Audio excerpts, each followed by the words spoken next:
Nairan, 54, warga Kelurahan Lawangan Daya, Kabupaten Pamekasan, Madura meninggal dunia setelah diduga dianiaya oleh ponakannya, Sabtu tanggal 25 September tahun 2021. Peristiwa pembunuhan ini terjadi sekitar pukul 16 waktu Indonesia Barat. Berdasarkan informasi yang dihimpun tribunmadura.com, orang tua korban dan orang tua tersangka masih saudara.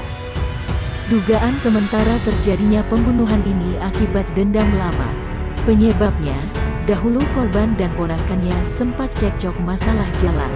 Hingga akhirnya, dendam itu kembali membara.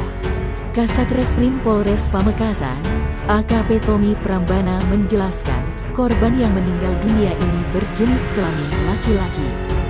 Pihaknya menduga ini peristiwa kasus pembunuhan. Namun, sementara ini pihaknya masih melakukan proses penyelidikan. Sedangkan tersangka sudah diamankan oleh Satreskrim Polres Pamekasan untuk dilakukan penyidikan.